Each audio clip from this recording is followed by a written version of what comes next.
Bienvenidos, bienvenidas al informativo saludable de Telesur. El sistema de salud moderno era una de las victorias de las sociedades capitalistas por sus avances técnicos en comparación a épocas pasadas. Sin embargo, millones de personas siguen sin acceso a servicios sanitarios dignos por las condiciones políticas y culturales en las que habitan estos sistemas sanitarios. Este será nuestro tema central del día de hoy. Recuerda escribirnos a través de nuestro correo electrónico guiatucuerpo@telesurtv.net. Hagamos nuestro acostumbrado recorrido informativo de esta semana.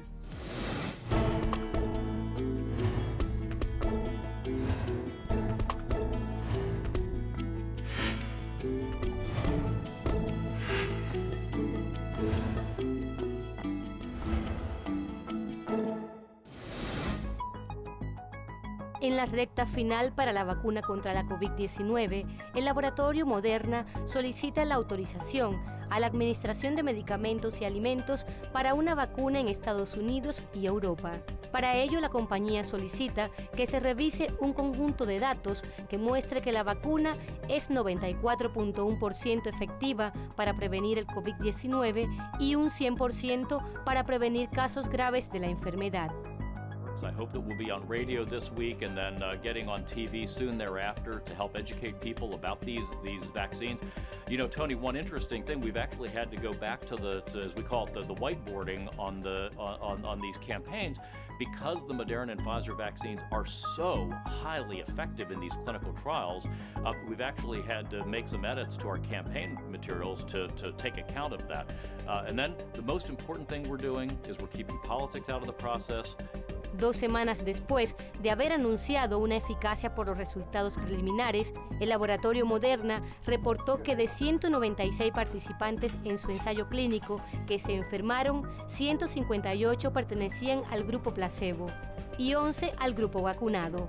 Esto quiere decir que las personas vacunadas redujeron su riesgo de contraer la enfermedad en un 94% en comparación con las personas que no fueron vacunadas. Por lo tanto, consideran que es una vacuna similarmente eficaz a la vacuna de Pfizer y BioNTech. Because, as you know, there's a very sad and sorry history in connection with some aspects of clinical trial research that have happened in the past. That's why we've been so very focused to ensure significant minority community enrollment in these clinical trials. And the latest Moderna data out today from the full clinical trial demonstrate, I think 30% of those in the trials were from underserved communities, especially our African American and our Latinx communities. So we have a very robust population that participated in the studies. Durante el estudio el pasado 16 de noviembre, Moderna informó que la vacuna era generalmente bien tolerada. Por lo tanto, no había suscitado preocupaciones de seguridad importantes. Es por eso que las reacciones más frecuentes no fueron graves, sino que generaron solo dolor alrededor del lugar de la inyección en el brazo, fatiga, rigidez muscular o un poco de dolor en la cabeza. La Agencia de Medicamentos estadounidense convocó a su comité asesor sobre vacunas para que el 17 de diciembre tenga una respuesta a la solicitud y, en caso de obtenerla, poder distribuir la vacuna en los días siguientes. En los últimos meses de 2020, China ha enfrentado la pandemia de la COVID-19 con una valentía que se evidencia en el mundo. Aunque los casos en la región asiática continúan apareciendo, la Comisión Nacional de Salud informó que de los casos nuevos, solo 4 fueron transmitidos localmente y 8 provienen del extranjero. 12 de los nuevos contagiados con COVID-19 fueron dados de alta tras recuperarse del virus y un total de 305 casos sospechosos de COVID-19 fueron liberados de la observación médica. En el continente asiático se registra un total de 3.866 casos importados. Entre ellos, 3.621 han sido dados de alta luego de recuperarse. 245 permanecieron hospitalizados y 3 de ellos están en condiciones críticas. Sin embargo, no se han notificado muertes entre los casos importados. El COVID-19 ha dejado una marcada huella en el mundo, ya que millones de personas han padecido esta enfermedad. A principios de la pandemia, la mayoría de las personas creía que la infección daría lugar a una enfermedad respiratoria leve que pasaría en 1 o 2 semanas. Sin embargo, miles de ellas recurrieron a las redes sociales para informarse, como es el caso de Juno Simorankir. Como él, otras personas no entendían por qué no había mejora en los enfermos y recurrían a las redes para encontrar alguna explicación. Jadi salah satu keluhan long COVID yang aku rasakan adalah nyeri di dada kiri, ya, kemudian rambutku rontok, kemudian ada debar jantung, ya. Debar jantungnya ini begitu terasa nggak enak, sehingga dia menjalar sampai ke atas, sampai ke kepala, gitu ya. Juno Simorankir, un indonés sobreviviente de la COVID-19, creó un grupo para sobrevivientes de la enfermedad que sufren problemas de salud prolongados después de recuperarse del COVID-19. El objetivo de este espacio era encontrarse para brindarse apoyo en la red Body Politic. El hombre de 36 años, que trabaja para una compañía de seguros de salud, fue diagnosticado con COVID-19 en marzo pasado. Los síntomas incluyeron palpitaciones cardíacas, fatiga extrema y zumbido en los oídos, que puede ser asociado con la pérdida de audición. Justru sangat frustasi ketika saya mendapatkan respon yang betul-betul nggak memuaskan, ya. Jadi dipikir akhirnya saya seperti mengada-ngada gitu. Jadi kayak mungkin terlalu banyak dipikirkan kali, atau terlalu cemas, atau kurang refreshing gitu ya, kurang jalan-jalan gitu. Jadi itu membuat frustasi tersendiri sebetulnya. Jadi saya juga justru mau depresi. Awal Agustus, 1 Agustus saya mendirikan Survivor Group namanya COVID Survivor Indonesia. Tujuan saya mendirikan itu adalah untuk menaungi banyak penyintas-penyintas lain yang juga merasakan long COVID. Sebetulnya grup itu didirikan tidak spesifik untuk long COVID, karena saya menyadari bahwa di Indonesia masih kurang sekali mengenai long COVID, sehingga akan menimbulkan dispute, ya, kebingungan dari orang-orang mengenai long COVID. Durante la enfermedad, Juno se deprimió por no recibir un diagnóstico claro y preciso. Los médicos le sugerían que hiciera ejercicios y comiera alimentos saludables, lo que le hacía sentir más frustrado, pues consideraba las respuestas como poco satisfactorias.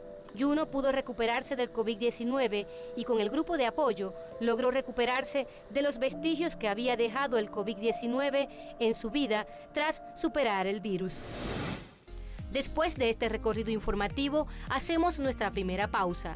Al regreso hablaremos de la importancia que tienen las diferencias culturales a la hora de prestar la atención médica a pacientes y de cómo la cultura le da forma a nuestras concepciones de salud y enfermedad. Ya regresamos.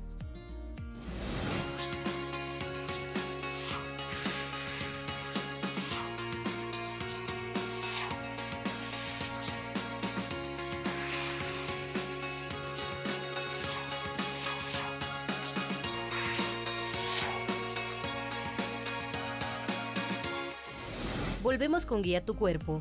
A lo largo de la historia de la humanidad, las sociedades han desarrollado conocimientos para curar o erradicar las enfermedades. Esta semana, en nuestro tema central, hablaremos de cómo la cultura condiciona nuestra forma de percibir la salud y las enfermedades. Desde la antigüedad, las sociedades se han preocupado por la existencia de enfermedades que afectan su vida cotidiana. Estas preocupaciones dieron origen al estudio de estas enfermedades, cómo se manifiestan en los cuerpos y qué relación tienen con el medio ambiente, para poder encontrar soluciones, curas y medicamentos. Como resultado de esto, todo sistema o conjunto sociocultural crea saberes constituidos por presentaciones y prácticas para combatir, convivir o erradicar las enfermedades o padecimientos. Para nosotros la medicina es el alimento para el espíritu. Y cuando hablamos del alimento, hablamos de la armonización. Y cuando hablamos de armonización, hablamos de la conexión. Y cuando hablamos de la conexión, hablamos del equilibrio. Estudiar las diferencias culturales ayuda a observar cómo las creencias influyen en las decisiones de los individuos a la hora de buscar atención médica. Estas diferencias nos enseñan un escenario en el que vemos cómo las enfermedades físicas y psicológicas se distribuyen en el territorio o por qué en diferentes culturas tienen concepciones diferentes sobre la salud y las enfermedades. Pero sí que creo mucho más en una visión de la persona y del mundo sistémica, ¿no? Porque entiendo que estamos dentro de diferentes sistemas y que todas las personas estamos interrelacionadas entre nosotras, y que eso es una visión que va desde la célula más chiquitina hasta lo más grande, ¿no? Hasta una visión mundial. Entonces, puede ser que la forma, no sé si tanto por los rituales, ¿no? Yo no lo relaciono tanto con eso, sino más con una forma de entender a la persona en la que se tiene mucho más en cuenta a la persona en su totalidad, ¿no? Y yo siento que la relación humana y una visión mucho más total, solamente eso, un trato desde ahí, solamente eso, yo siento que ya tiene un efecto terapéutico sobre la persona, ¿no? En las sociedades modernas existen enfermedades típicas a su constitución sociocultural, que son un reflejo de la visión del mundo capitalista, la explotación laboral, sobrepoblación y el gigantesco monopolio de la industria de comida rápida. Estos son rasgos de las sociedades capitalistas que producen problemas de salud que cobran la vida de millones de personas en todo el mundo. Asimismo, habría que decir que en la antigua Araucanía, en la antigua comunidad chilota, en este archipiélago, hace unos 90 años atrás, nadie se moría de enfermedades. Nadie se moría de las 60 más o menos enfermedades reconocidas por el auge, ¿no? Nadie se moría de diabetes, por ejemplo, nadie se moría de infarto, nadie se moría de cáncer, porque la gente aquí y en la Araucanía, en la zona de Temuco, se moría solo de 3 causas, ¿no? Vejez larga, prolongada, por heridas en la guerra y por hechicería, por brujería. Pero nadie se moría de las 60 o no sé cuántas enfermedades tiene reconocida el auge por las cuales nosotros los chilenos nos morimos. El ejercicio de entender y elaborar respuestas para solucionar los problemas de salud se convirtió en lo que hoy conocemos como la industria de la salud, una institución cultural constituida por prácticas y técnicas articuladas con la ideología del mercado que entiende la salud como un problema biológico e individual. Este sistema suele mantener una postura de rechazo con los saberes populares. Casi todo instrumento y todo saber puede ser usado para el bien o para el mal, o las dos cosas al mismo tiempo. Yo creo que justamente el desarrollo tecnológico de la biomedicina puede ser usado justamente en forma ambivalente, es decir, tanto para cosas positivas como para negativas.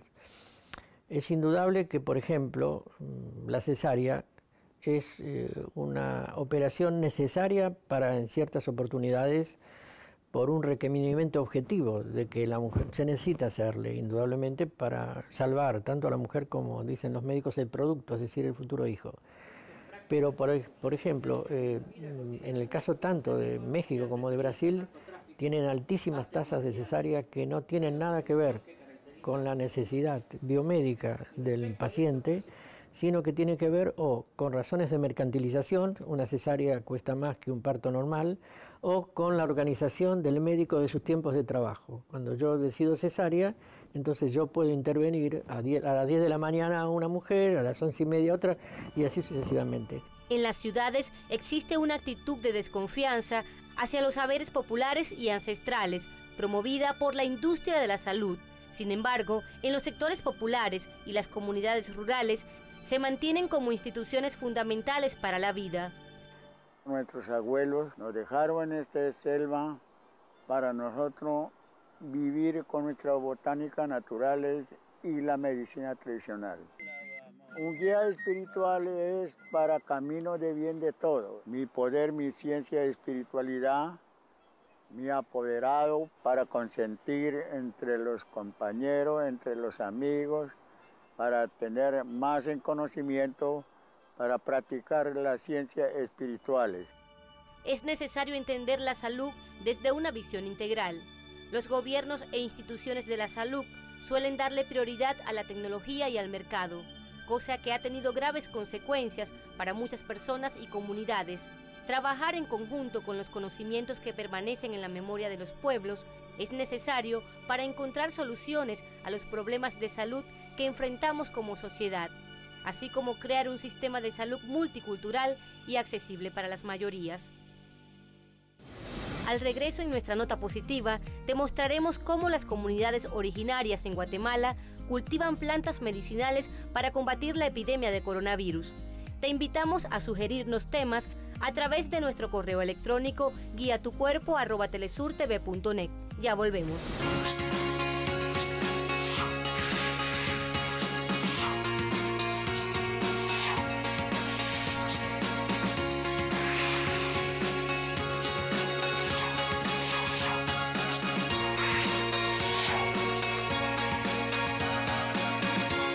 Estamos de vuelta en Guía tu Cuerpo. Nos dirigimos a Guatemala para conocer cómo familias indígenas han clasificado una variedad de plantas medicinales como alternativa contra el coronavirus y para dar respuesta a la escasez de medicamentos en los centros comunitarios de salud pública.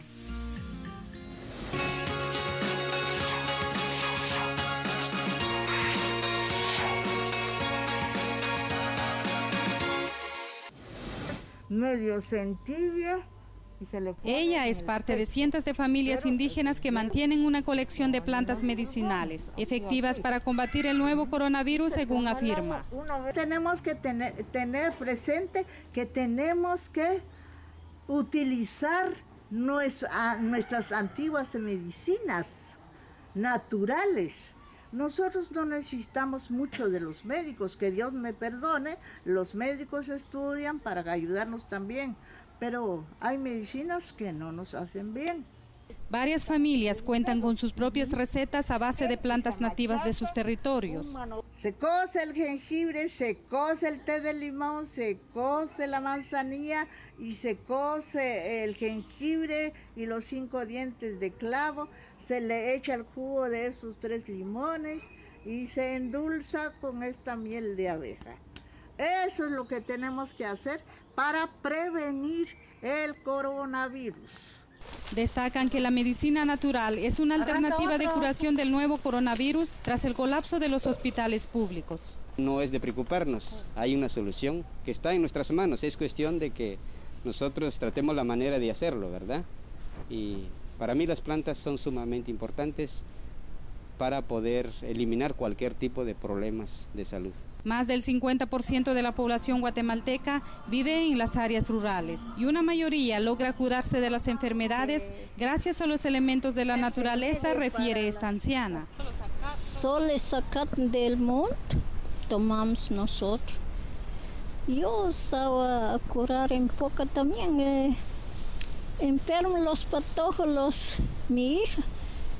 Ahí toma un poquito de más y quita. En Guatemala los casos de coronavirus aumentaron a más de 10,000 pacientes, mientras que los centros públicos para tratar la pandemia están ubicados en la ciudad capital. En los departamentos del país, la población no cuenta con hospitales dignos. Rolanda García, Telesur Guatemala. En el barrio de La Merced, ubicado en el segundo cuadro del centro histórico de la capital mexicana, habitan personas cuyos recursos antes de la pandemia ya eran escasos. Con la emergencia sanitaria todo empeoró. Ahora muchos se alimentan gracias a la caridad de quienes participan en el movimiento conocido como Cocinamos México. Que están muy bien los alimentos que nos dan, nos conservan muy bien, gracias a Dios. Guardemos, por favor, tenedores y cucharas. Aquí, voluntarios del colectivo reparten de martes a viernes hasta 2,000 comidas por día. Antes de las 2 de la tarde, cuando comienza la actividad, son visibles las filas de quienes viven en las calles, pero también de familias que han perdido su fuente de ingreso como consecuencia de la epidemia de COVID-19. Creo que como humanos, como seres humanos, es nuestro deber apoyar a quien más mal lo está pasando en estos momentos. Pues hay de todo, básicamente. Los diferentes voluntarios que apoyan Cocinamos México cocinan en sus casas y hay a quien le puede tocar arroz, hay quien le toca lasaña, pollo con mole, tortitas, diferentes cosas. Las comidas deben ser balanceadas y saludables. Todos los ingredientes son donados por voluntarios que entregan productos en el centro de acopio. Ahí se administra y se organiza la logística de entrega de insumos y recolección de alimentos preparados. Si cocino para mí, cocino para otras 10 personas. Y marqué a algunos amigos que se sumaron y yo me propuse a llevar esta comida. Pero este mismo día, entonces esto fue un domingo, el martes que era la idea de llevar 50 comidas, se volvieron 200 comidas. La solidaridad hace falta en estos tiempos, dice el promotor de la iniciativa, que ya se replica en otros estados del país. Estas acciones complementan los programas gubernamentales como el Comemóvil, que se instala en lugares cercanos a los hospitales y zonas marginadas del territorio capitalino. Eduardo Martínez, Telesur, Ciudad de México. Llegamos al final del programa saludable de Telesur. Nos despedimos por el día de hoy. Recuerda que puedes contactarnos a través de nuestra plataforma digital www.telesurtv.net y escribirnos a nuestro correo electrónico guiatucuerpo@telesurtv.net. Hasta la próxima.